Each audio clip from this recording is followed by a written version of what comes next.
سورة هود آية بنان يعني درو. أعوذ بالله من الشيطان الرجيم. ونادى نوح ربه فقال رب إن بني من أهلي وإن وعدك الحق وأنت أحكم الحاكمين. بسم الله الرحمن الرحيم. والصلاة والسلام على نبينا محمد وعلى آله وأصحابه وسلم تسليما كثيرا. سبحانك لا علم لنا إلا ما علمتنا إنك أنت العليم الحكيم. أستغفر الله الذي لا إله إلا هو الحي القيوم وأتوب إليه. اللهم انفعنا بما علمتنا وعلمنا ما ينفعنا وزدنا علما. biye araba suye hijriya bakele ani kemenani ani binani ani saba shaharu rajaba minye hijra sankal wolon fulanna bisuye o seginai miladi nasara ka jate ba fulani mugani fula sankalo fulanna bisuye konontonai ambe dauda bugu masjid ar-rajaq ambo kono. أعوذ بالله من الشيطان الرجيم. ونادى نوح ربه فقال ربي إن ابني من أهلي وإن وعدك الحق وأنت أحكم الحاكمين. نيني نوح تمامي أني جمع كل منونتم ببطو كنو وكسرا نوح يا تيجي على aya ñininkali min do faamu ñininkali de do ani ko u be se ka bange nuhu ye cogo min a ka den tooli ji la o kibariya la an ko nuhu den kafiri tunda tora ji la kisi kofe wa nada nuhu rabbahu nuhu ya tigi ala wele فقال ربي نوح كونتي على إن ابني من أهلي ندين نكدم بيادلو ألاكو ابن كدم بياكشي يوفو كونين كدم بيانكودو باتو ينكون ابن كدم بياكشي نوح نيانا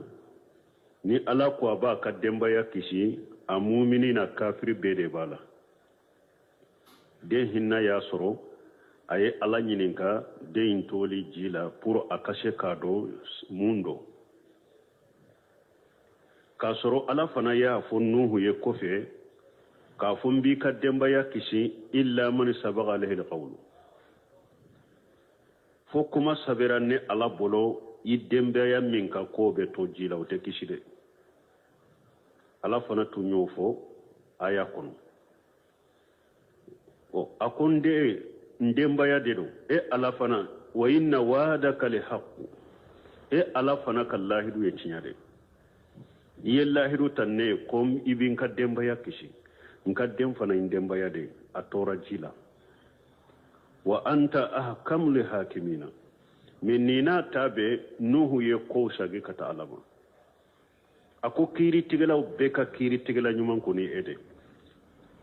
milla nyine ye munye nuhu abafe ka dode munya to jikono ala illahi rutanne ko ibin ka demba ya kishi nin fana yen ka demba ya de ala kallahi du fana te wuli ikallahi du ye cinya de me wona tabe ko ni ko bebe sage kata ya la de mo kiri tige baga ka kiri tige baga ala de aha قال يا نوح إنه ليس من أهلك إنه عمل غير صالح فلا تسألني ما ليس لك به علم إني أعظك أن تكون من الجاهلين. قال ألك يا نوح أقول نوح إنه ليس من أهلك ide ne kombi ka dembaya min kisi i ka den to dembaya la ne kombe dembaya min kisi o i ka dembaya munu ye muminu de i ka den to ulo la de innahu amalun khairu salih parce que ka den min fule ni nya ye baraw ke aka baraw mani bara nyuman ta bolo ne kombi ka dembaya min kisi nin tere i ka dembaya munu ye mumini ye n'u limana ka farika ne kumbe ulu de kisi i den min fule ni nya aka baraw te bara nyumai yaro tawsir la munun ka kene nebo kolofo ulu de kan sino dow yere ba fo ko ninde ko nuhu yere ka wolo don tunde do ba fo ko jene ake dende tundo yazu billahi ko aka muso ye jene de ke o dende do ko ulubo o della ke munye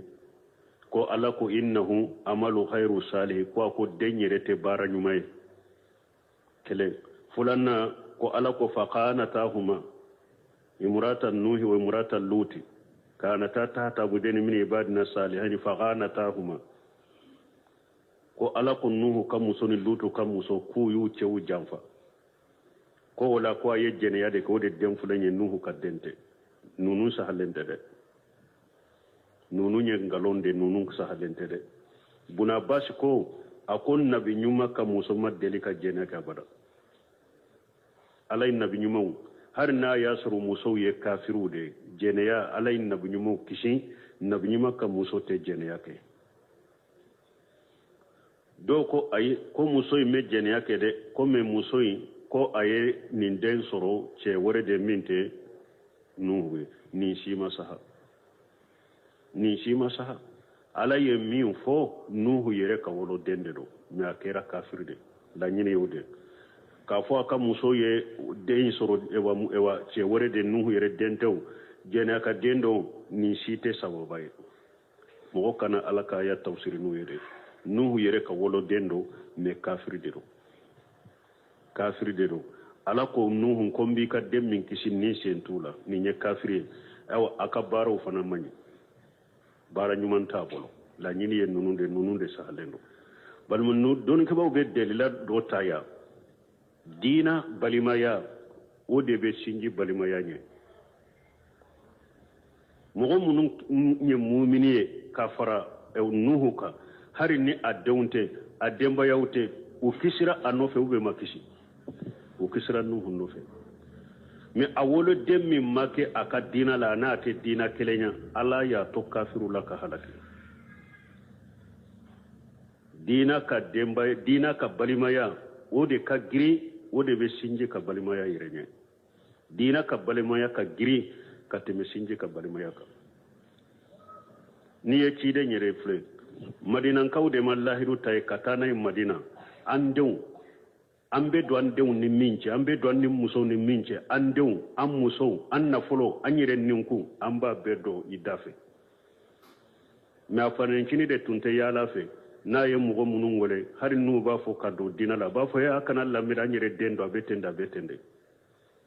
jama be charala alama ka jahannaba tasuma fo ay madina kam munun ya ciden deme hari no quraish gan katte minye ala mutanu qur'ana kono madina kam muhajiran wala ansar ala mutanu qur'ana kono balum minye dina balima ya mo min nina akere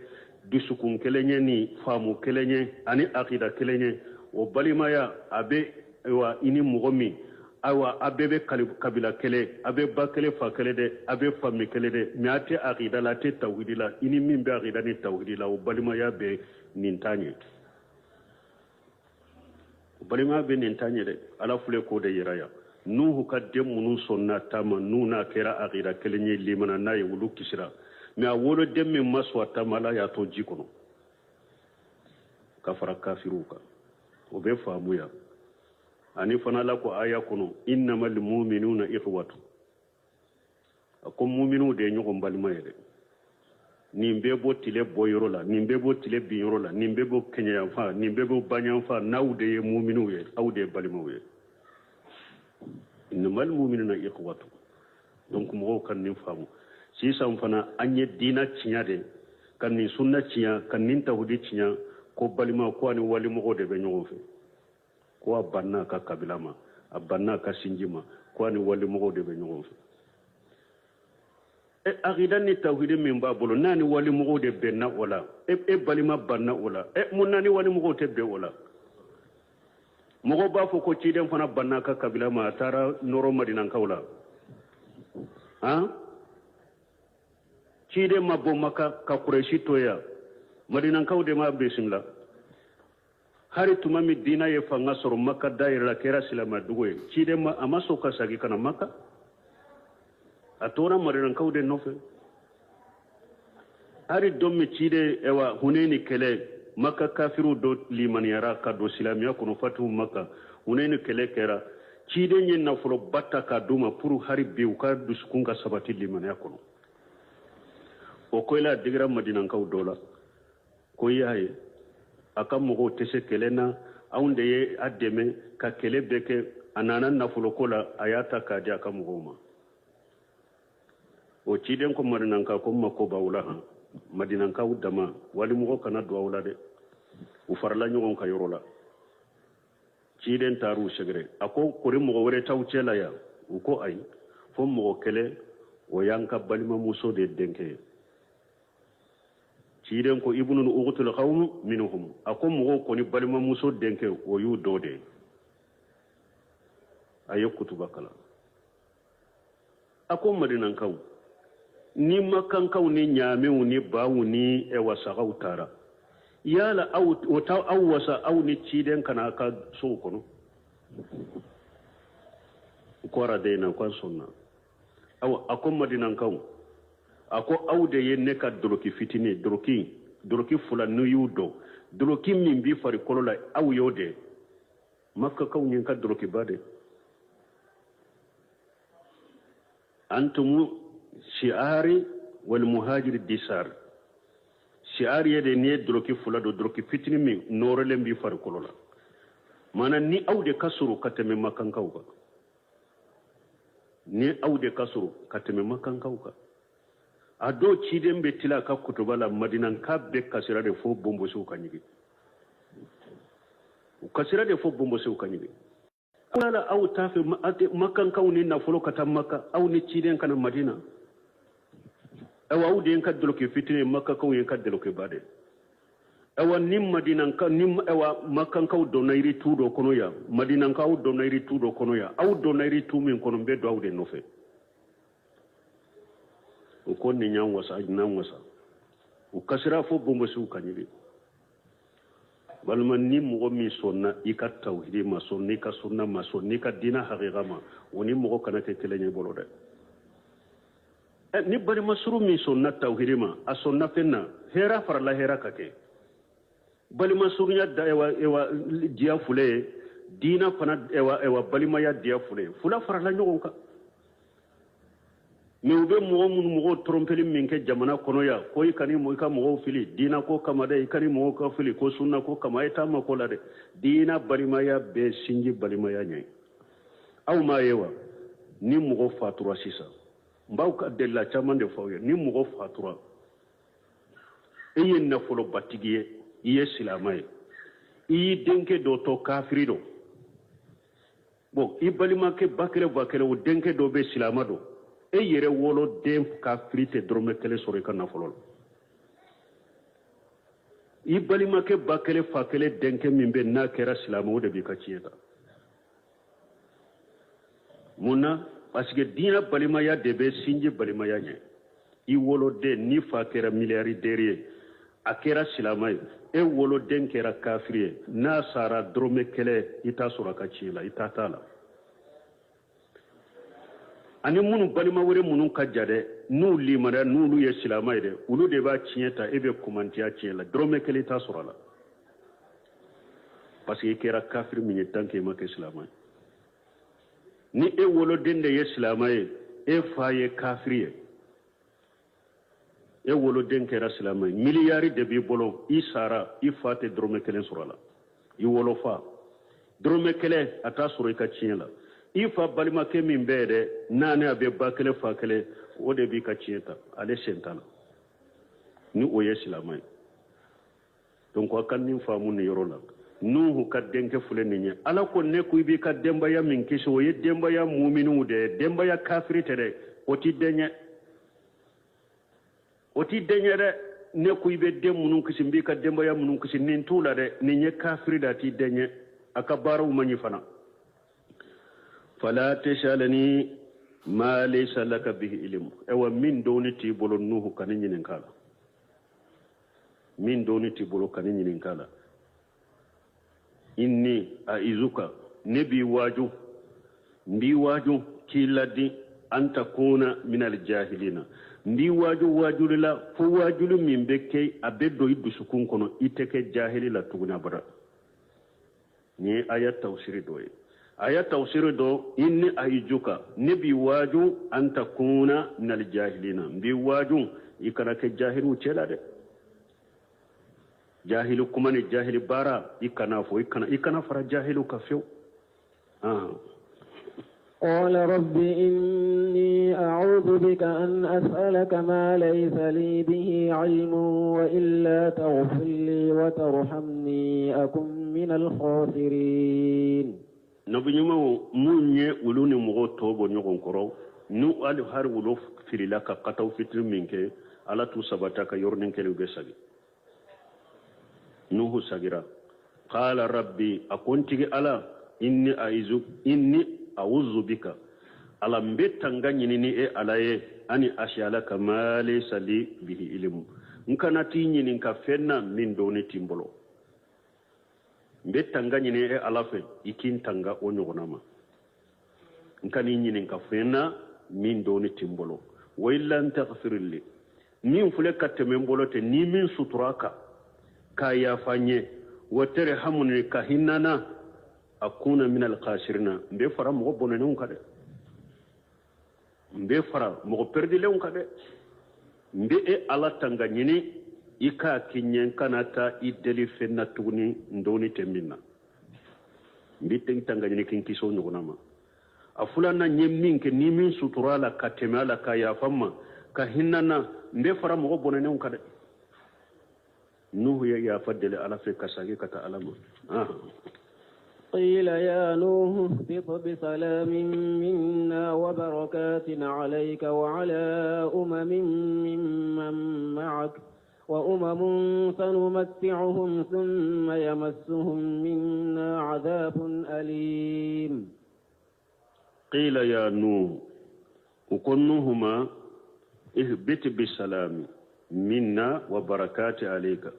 ألا كنهما أكنه ويسر tumami nuhu ni jama kisira anko bato intara jo kuludoka arrasati safinatu ala judi kuludo be ko judi bato intara jo o kulu indeka wakele uko nuhuma uko aye jigi kabo bato ina aka jigi duguma ni kisi min bora ni alafe ani hera ni barika eka wala umami mimman maka ani jamakulu faralembika aye jigi ni kishi aye jigi ni alaka kishi ba auka ni alaka hera bauka yere ani mugo munu faralembika bato inkono wa umamu sanumatuhum summa yamassuhum minna ajabu alim ani jamakulu do fana be ni alabe uluda mujiya kono uka jiya nyanama ya damu hake o kofe ubena lajaba sorone ala fe lagara lajaba min bulla dimi mana ni mugo munun kera kafiri tafsir kala uko ni ala ko nuhuma ijigi ni kisi min bonne ala fe ani baraka eka ani jama min faralem bika nin kisi be nuhuna ka jamata nin kisi be mu'mini nana jiya kuno fokata jiya wuli nin kisi bita alaka kisili min fule nenye o bita alaka barika min fule na yafu nuhu na ka mo mu'minu ibo kono mo ye mu'minu fu kata jiawuli iben nin kisi nin barika kono aw mo fana kera kafiriye fu kata jiawuli ala ye min fu na ko jamakul wore be ulu damu uka jianya na maya hakela damu min ni ala ya latugu ye o ko fo bena lajaba soro ni ala ye ma bena lajaba shuma lagara lajaba mun buddimi o be kafir fana beta fo kata jawle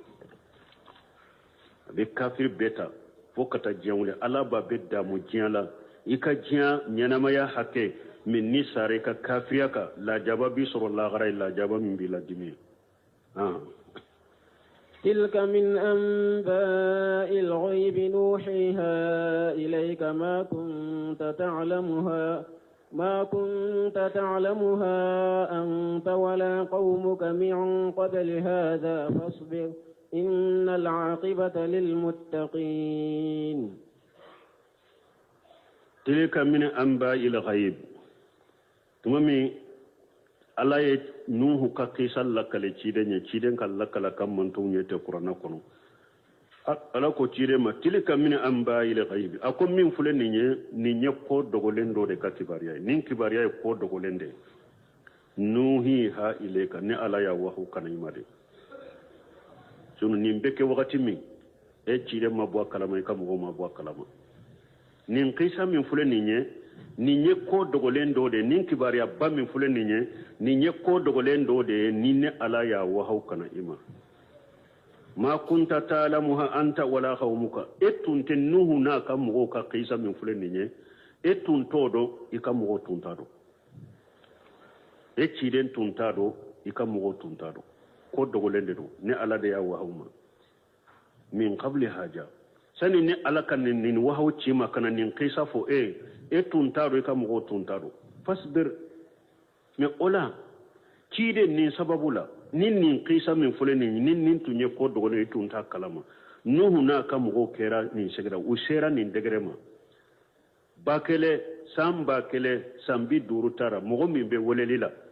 ama mo sura ka mo la fo jama kulu fitini ni ala kana deme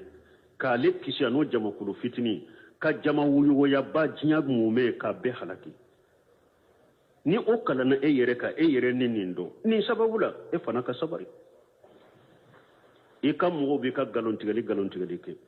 ube kollan ke ube tilunke ke niye fato yo iye kono file na iye ninye fana ka sabari innal aqibata lil muttaqin kullaban ko nyuma abidi ala siranya bagade makoy laban ko nyuma be diala siranya bagade makoy sabali masammin yin nuhu demete ani nin jama kulu fitini ku kishi ka jiya mu'mina daba na bagaw ka be halaki fana ka sabali wala beli deme wala ban ko nyuma be ala siranya bagade bolo wodi ato aya wurela aya ala ko cidema wala gadi sabagati kalimatuna li ibadina al mursalina ako cide ne alaka kuma o kera kateme nka jon cide wonye jon cide ne ka jon cide temena ne ala ya beddemede nka kuma sabatira ubeye innahum lahumul mansuruna ne ala ya sabe jo ne ka jon cide temena ne ala ya sabe ka bilade ko ulu de yeddeme bagay dugu koloka ko ne ala be ulu de deme dugu koloka aya wore kono wode yato ni aya kono ala ko fasbir innal akhifata lil muttaqin ako sabali ko laban nyuma o bedi ala yasranya bagade ma man ko de mbal mode yato ko hari e wasunna jama kulu min fulani nye ahli sunna wal jamaa la faham salafu salih o bafu ulude mako taifatu mansuratu ko jama kulu de menen abi ahli sunna wal jamaa ka togola taifatu mansuratu jama kulu demene uya togo da la gansa dewa abe tarat delila la tajalu taifatu min ummati jahirina ala alhaqi la yadurruhum man qajalahum wa man qalafahum hatta yati amrullah wa hum la zalika tidan ko jama kulu tawli ne kam man tawla nulu be cinyaka ala budde mu ka ciyen ka fana mogo tu toro ni mogo min kanku deme iyu ka deme litoye wote foi toruma ni mogo mu nyu sosore kuko wote foi toruma ubu ka cinyaka u demelendo fo ne ala yere ka nyamaru kankana ni jiyan wulile fo kata jiyan wuli surunyali ubu ka cinyaka mogo te sula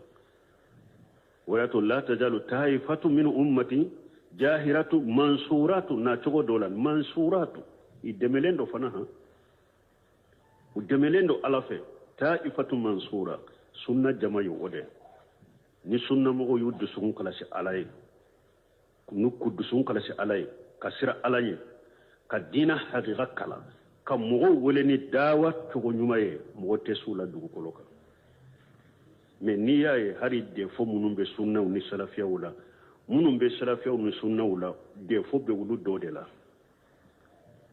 do fe be wulu do de la uman ni salafiya kala ka famu salafu temana ni sira munun ye hikma munun tumbu bolo al hilmu munun tumbu bolo doni munun tumbu bolo ulum mankara odela ni hari de fo de manka abe sunna mo ni nyogo ni choni salafu yere ni nyogo famu baliya dorondo dusun kala si baliya dina famu baliya jinya nyini togo nyini daraja nyini joyoro nyini nafulo nyini ode kele misenu yerebe u yere ni nyogonche sunu nu yenni sunna famu afamu togo nyuma ka barake na komi salafu saru ya famu ka barake na togo mi yoro nin kele ube dugu kolomina wakati kunkuru ni kono ube dugu kolomina pasala ka demende bunu fe taifatul mansura aha وإلى عاد أخاهم هودا قال يا قوم اعبدوا الله ما لكم من إله غيره إن أنتم إلا مفترون وإلى عاد أخاهم هودا ألاكو كما لا نيمونيه ولا غدا رسلنا ألاكو والله ni alaye chili ko lagade araselina ila adi aqahum huda la nyini yode wallahi ni alaye chili ke kata adigan kauma nyu balimake huda chuma qala ya qawmi tumami huda nana kam goma akon kam gon a'budu allaha ma lakum min ilahi khairu ayala kelemtu bato fin si taw bolo min ka bato ye tieni ala te koy بل ما التوحيد من فلان التوحيد هو دعوة رسل جميعا من أولهم من أولهم وآخرهم توحيد دي يتشيدن بك ولليه كتا تشيدن فلون نوح كان فو أنك تشيدن لبا صلى الله عليه وسلم تشيدن بي ولليه كتا توحيد دي على كلمة وكبت فوي كنفر علىك أو هودا فلك ودي فو أكو أي على كلمة وبتو bato fensi taw bolo min ka bato tiñani ala te koy ini antum illa muftaruna nkam mo aw fule fulan ka fu yani boli bato min nate foy la ni galon tigete musirki ye galon tigela de parce que aye galon tige ka fem fara ala ka min fara lente ala ka aye garjage di fem ma garjage tabolo ka den di fem ma den tabolo ka sanji di fem ma sanji tabolo galon tigela musirki ye galon tigela de awa ako ini antum ila muftaruna aw te foye ni galontige lawte abeni musirkiya minna galontige de do ay ala kelemte de batu aha يا قوم لا أسألكم عليه أجرا إن أجري إلا على الذي فطرني أفلا تعقلون يا قومي هودكم كم لا أسألكم عليه أجرا نما أوني نكسر لدي mbe konnan jamin mbaki ka konnan jamin kayete mbaka ka woleli min kete ko aka ala kelem pew bato aka na foy bato ka far alaka nte saranyina o fe de masaranyina o fe ini ajriya illa ala alladhi fatarani ne ka sarate foy ka fo masammi nyenda ne ka sarabi ala de kade masammi nyenda ne ka sarabo de ka masaranyina o fe afala taqiluna aw ta hakli suru mogo min b'a kɛ ka konnandiya k'i ye a ma sara ɲini fɛ e fana man ka hakili sɔrɔ k'o ka kuma jate minɛ k'o ka kuma minɛ k'a da la ka tugu a kɔ a fana tɛ hakili sɔrɔ ويا قوم استغفروا ربكم ثم توبوا إليه يرسل السماء عليكم مدرارا ويزدكم قوة إلى قوتكم ولا تتولوا مجرمين ويا قومي هودكم كمغو استغفروا ربكم آياتي علي آيا فدلي آيا نين على في aka yafo maka junubula summa tubu ilayhi o kofe aka tubu kata alama abe junubu bamunun ka aka tubu kata alama aka bo aka junubula yursil sama alaikum midrara nayin ninke alabe sanji chamande ci awma wajidakum quwwatan ila quwwatikum abaw jidi fangala kafaraka fanga foloka wala tatawallaw mujrimina akana kodi ka ke tiali kelaw ni junubu kelaw yade bun kasir tumama yen nu fa ko ومن انتصف بهذه الصفات يسر الله عليه رجعه akon nim man kutu munu fulen ni ni huda ya fa kam mo ye nim mo min man kutura ni nim man kutu ye ala bi ka garjage no ya ye garjage ben o ya ye wa sahala alayhi amruhu wa hafija sanahu ala bi ka ko ben no ya ye ewa ala bi ka ikoroshi kitanga ka ko bela ni mo min ye nunu koroshi way jumaye ala ya fa deli wakati be hadam madon ka istighfaru fo ka astaghfirullah chaya jama kulu ka astaghfirullah chaya jama ka astaghfirullah fo chaya jamana ka tubi kata alama junubu munum bubulo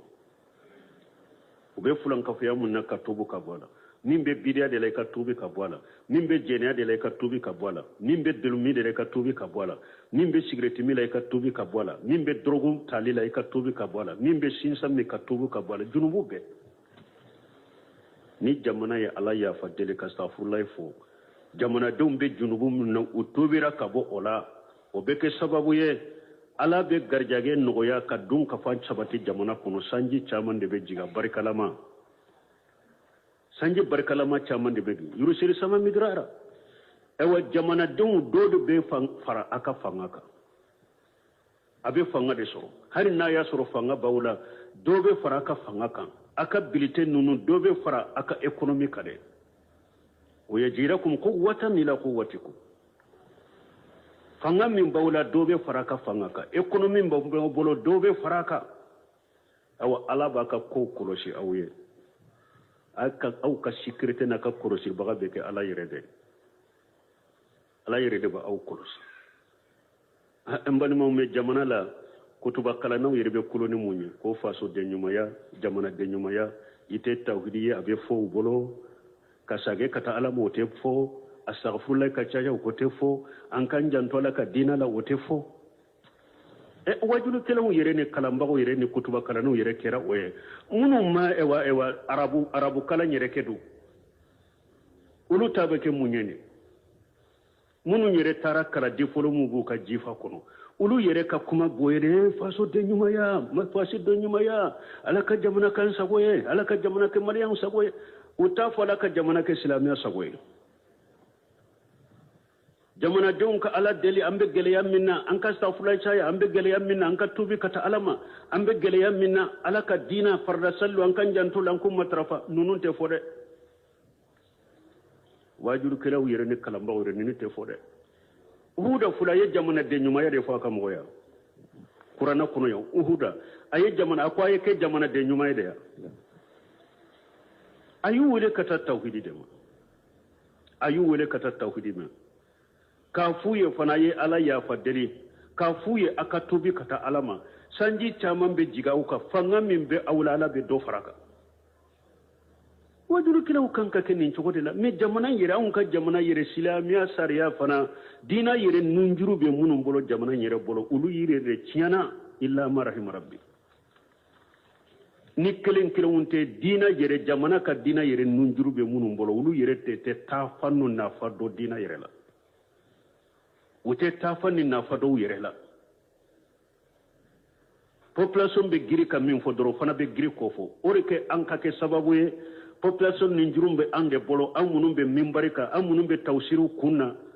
an ka population sagi kata alatama min kan ka fo nin ko sugula o ka fo o te kede ulu be population de be ulu diriger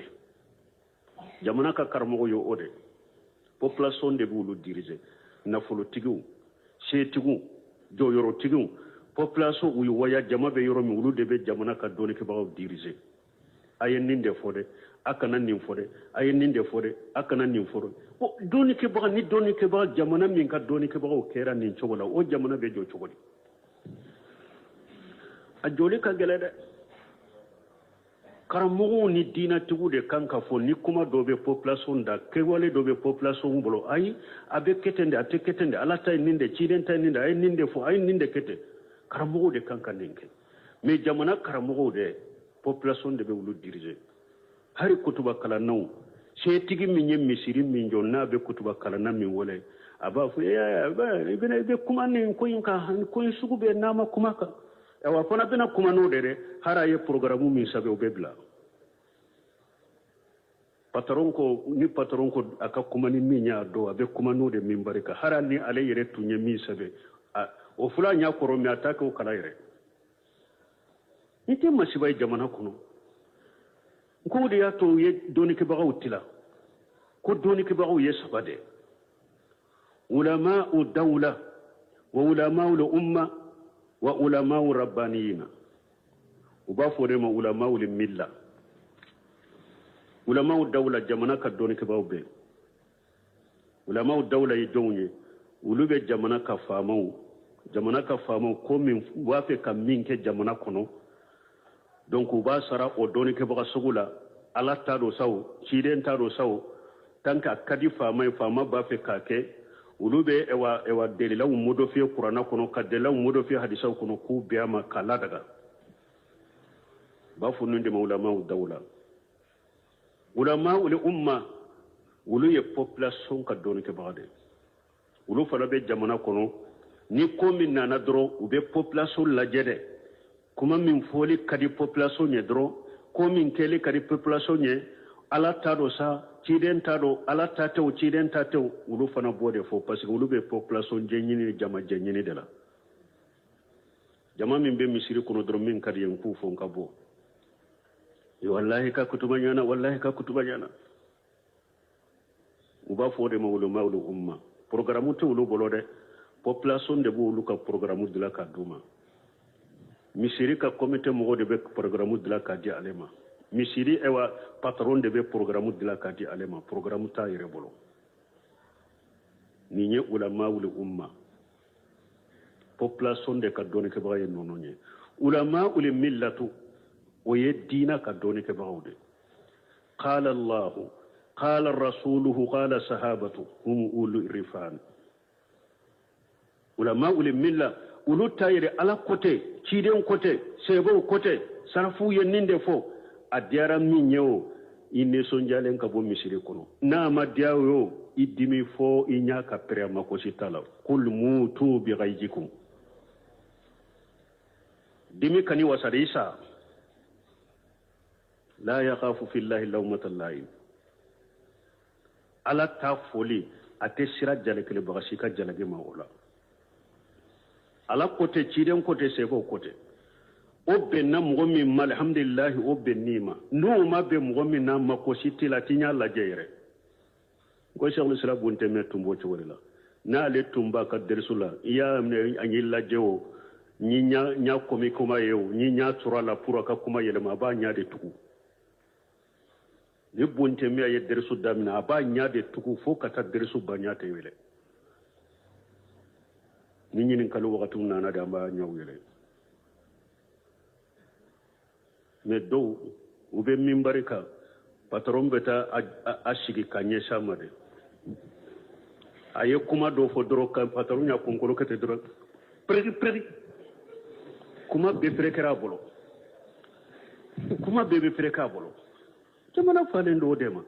ni ulama ul milla makoshitola inya turala ika pereka inya turo ki konkoro wuli fo yere ka ulama makoshitola abe dore faraka ini kumbiri dore faraka ini kumbiri ulama ul millatu ulama rabbaniyina tumame buno shemira imahullah yen nin don ke baga sabafo wa konni sabanna de kaddo jama chela ulama ul milla ulude kaddo jama chela mene wode chinyali do silamaw ko wode chinyali do misiru kono wode chinyali do jamana kono wode chinyali do kiyun kono ulama ul milla inde kaddo ambe ala delala ku chaya ne don ke bawo aye sirala nya ka janto yerela ni ewa joyoro tugu yauta chogo fama yauta chogo wori tugu yauta chogo population grili no fe chogo wallahi ni sara domini foite bonni jiyan kono ni kasanke sabate be melekila dura banna kasanke saba ani kasa jala mimba kala banna pew ino de be bo kati kisri kati di alama bebi kodi fana munun tumbi majamo galoin ka fana do de basu ko birama saya tunna kama ta wakati la alaka an kala jalina kala jari janya nyugona alaka anta janya tama la hawla wala quwwata illa billah bal malaka hakkin mandama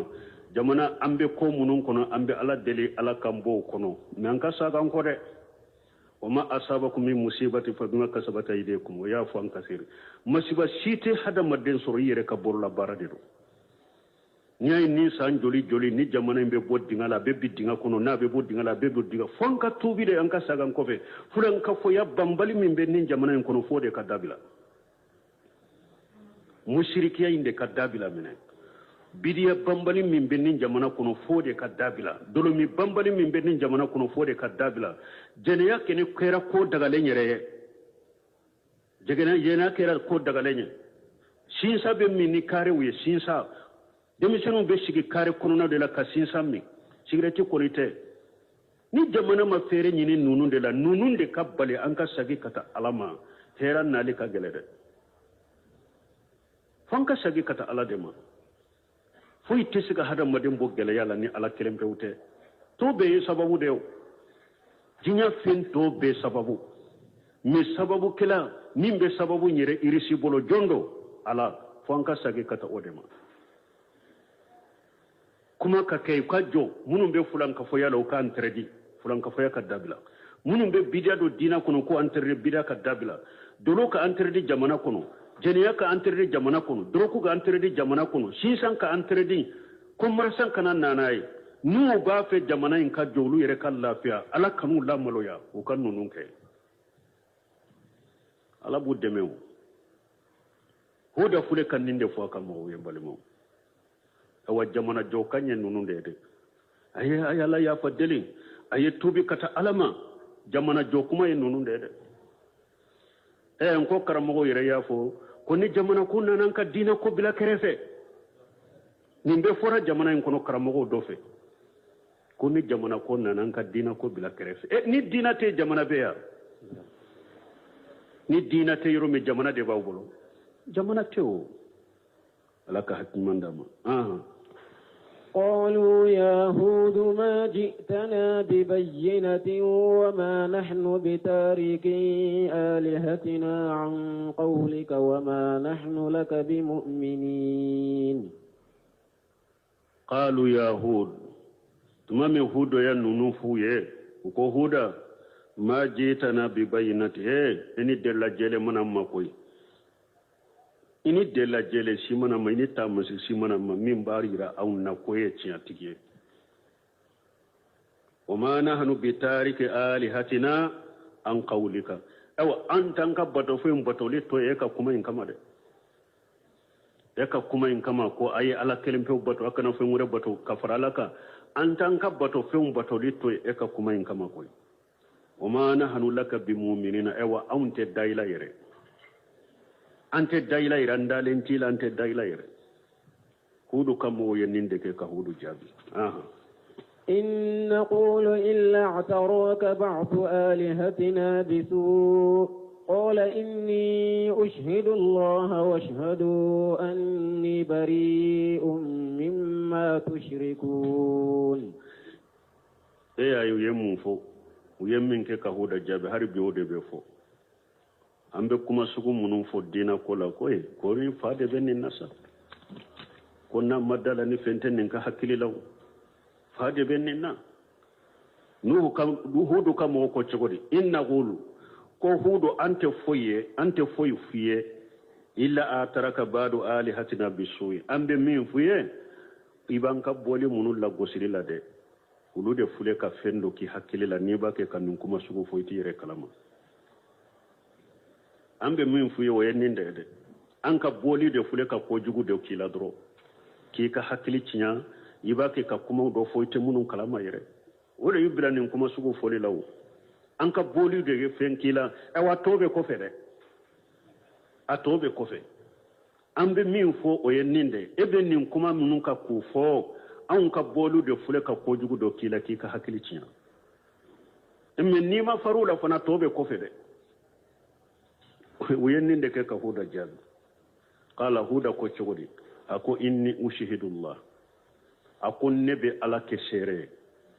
washhadu a fana ka kɛ seere inni bari'un mimma tushrikun ne Huda aw bɛ kɛ ka minnu fara Ala kan ne barilen b'o la koyi ana ka batofɛn ne n'u tɛ foyi la ne barilen b'aw n'a ka batofɛnw bɛɛ la n bɛ Ala kɛ n seere ye o la aw fana kɛ ka seere ye o la ne barilen b'a ka batofɛnw na ne mako si tɛ aw ka batofɛnw na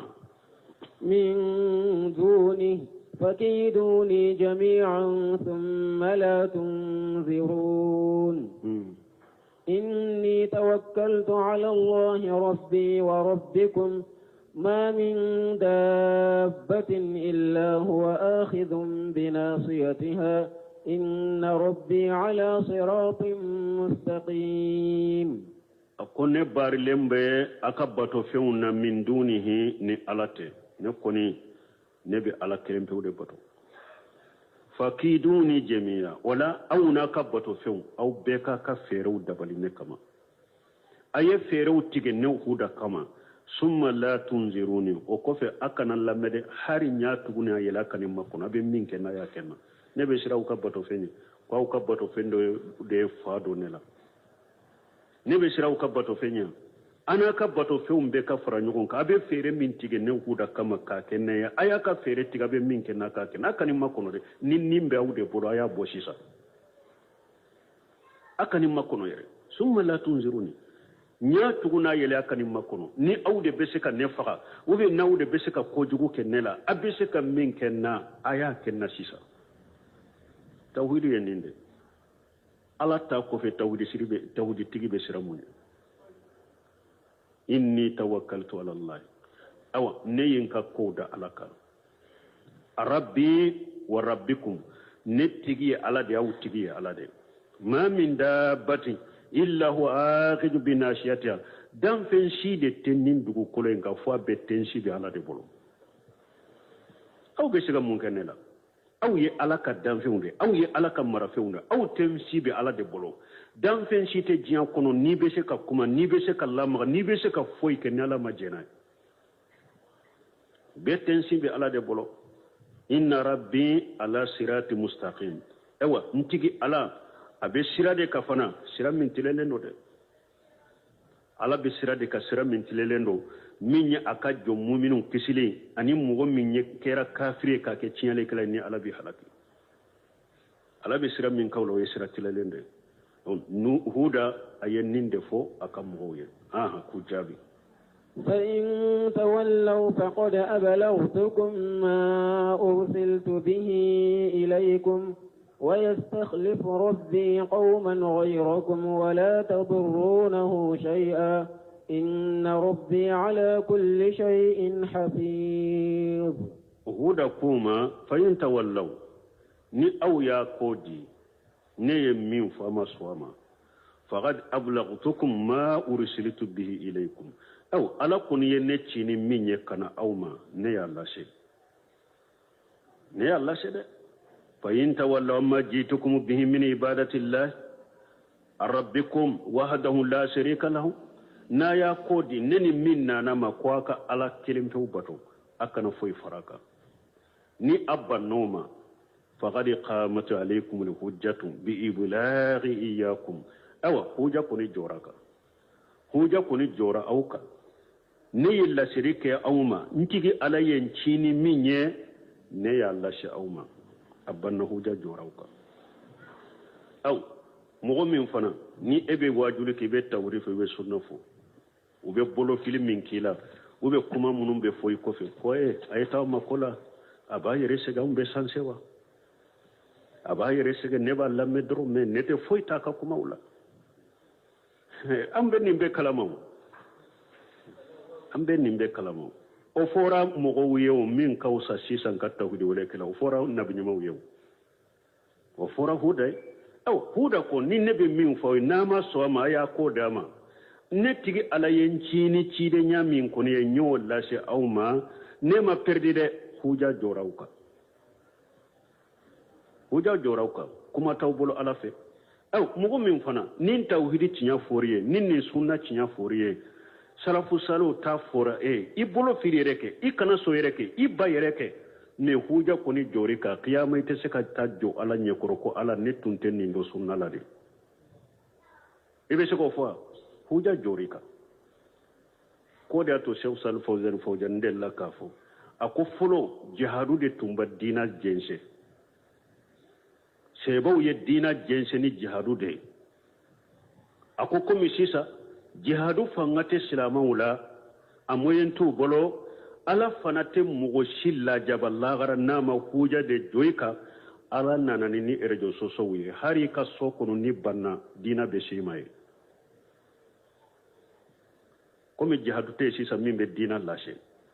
donc ala nanani ni erejo soso ye pour ka huja jojinya mugo beka wama kunna mu'adibina hatta ne bu asara rasula ala quality mo silla jaba fo ka ci den do be cima yawo ode fuleni rejo so so yesi sa tele uba la sima radio ba la sima e yere ka telefoni idale ika whatsapp ko ne ka facebook ko no do yere be ewa wajili do cima hari e yere sagote niya allame fana fo nyabe bile dunyo nin cima ko e kala nin kusugo cinema e huja jori kawo huja jori ka kaba ala ya dabo de kama huja debe jobeka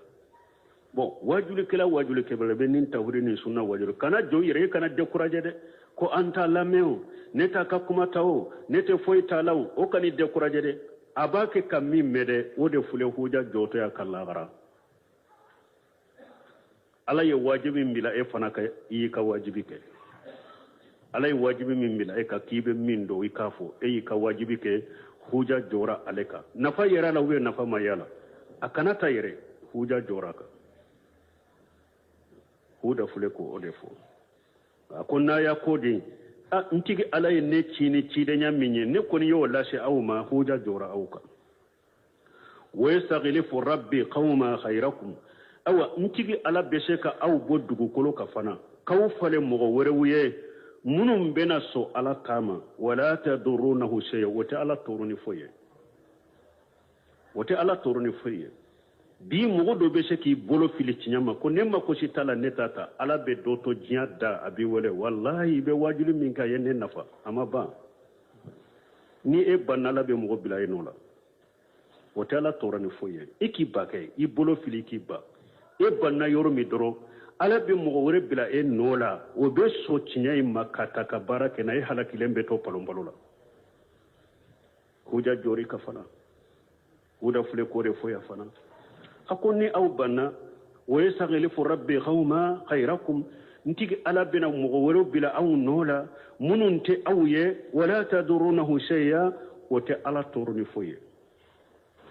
inna rabbi ala kulli shay'in hafizun awa ntigi ala fembe korosilende be ala bolo mana hafiju kore munye ala serelembe fembe la mimba ke kacinyal lame ni hakili nyumaye anin katan ka barake naye ala serelemba tigila bado mimba ke kallameli ke ningania jugude ani hakilina jugude ani bambantia anin ka defo soron ka pare kanaye ala bido shahid ala serelembe fembe ka be fembe kalama abe fembe sere yala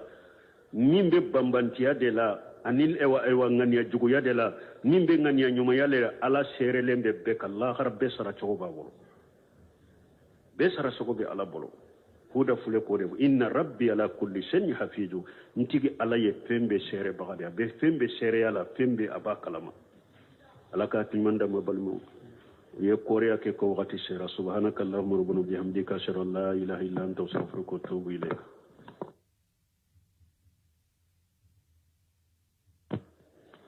سورة هود